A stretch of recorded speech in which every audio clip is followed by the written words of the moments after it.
وہ مرد خوش قسمت ہوتا ہے اگر وہ عورت کی پہلی محبت ہو، وہ عورت خوش قسمت ہوتی ہے اگر وہ مرد کی آخری محبت ہو۔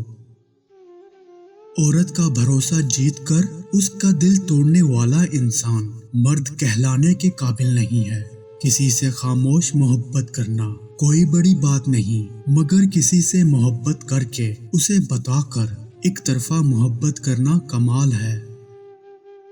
مرد کی محبت اور عورت کی محبت میں فرق یہ ہے کہ مرد ہمیشہ محبت میں کوئی وجہ بتاتا ہے، لیکن عورت محبت کی کوئی وجہ نہیں بتاتی۔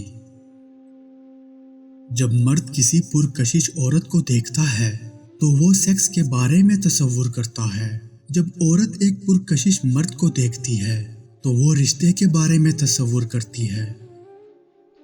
پہلی محبت ہمیشہ غلط شخص سے ہوتی ہے اور دوسری محبت ہمیشہ صحیح شخص سے غلط وقت پر ہوتی ہے۔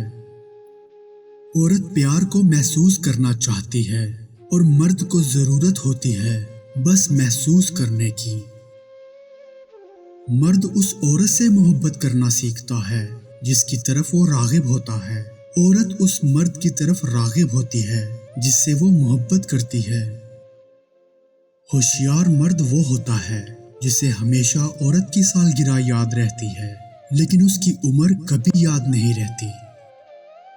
عورت کو مرد کی پسلی سے اس لیے پیدا کیا گیا ہے کہ وہ اس کے ساتھ رہے، اگر سر سے پیدا ہوتی تو سر پر سوار رہتی، نہ اس کے پاؤں سے، کہیں وہ اسے پامال نہ کرے، بلکہ اس کے بازو کے نیچے سے، تاکہ وہ اس کی حفاظت کرے، دل کے قریب، تاکہ وہ اس سے محبت کرے۔ ایک کامیاب مرد کے پیچھے ایک عظیم عورت، ماں یا بیوی کا ہاتھ ہوتا ہے، یہ سب جانتے ہیں۔ یہ جاننا دلچسپ ہوگا کہ ایک کامیاب عورت کے پیچھے کس عظیم شخص کا ہاتھ ہو سکتا ہے۔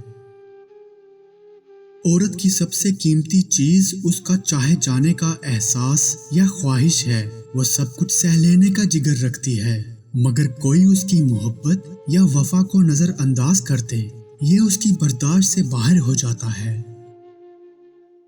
عورت کے دل کے اندر جو جھانک کر اس کا ہر خواب دیکھ سکے، وہی اس کا اصل حقدار ہوتا ہے۔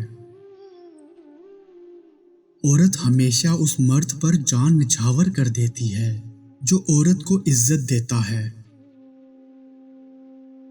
ایک عقل مند عورت مرد سے جو کچھ کہتی ہے اس میں چینی کا ایک دانہ ڈالتی ہے، اور جو کچھ وہ اس سے کہتا ہے اس کے ساتھ نمک کا ایک دانہ لیتی ہے۔ پتہ ہے مرد کو کیسی محبت چاہیے ہوتی ہے؟ جو دل سے کی جائے۔